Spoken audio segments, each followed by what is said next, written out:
কাঁথি সমবায় নির্বাচনে শুভেন্দুর জয়, বিজেপির খালি হাত। পূর্ব মেদিনীপুরের কাঁথির দক্ষিণ পাইকবাট সমবায় কৃষি উন্নয়ন সমিতির নির্বাচনে তৃণমূল একক সংখ্যাগরিষ্ঠতা অর্জন করেছে।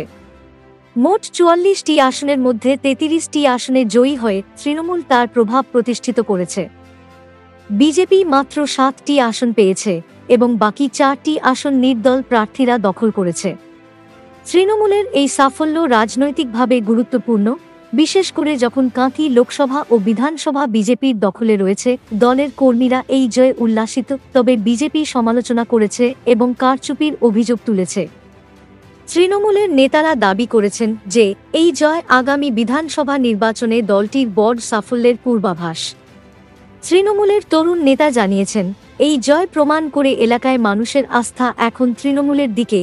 তবে বিজেপির দাবি, নির্বাচনে প্রশাসনিক প্রভাব এবং পরিকল্পিত কারচুপির মাধ্যমে এই ফলাফল এসেছে।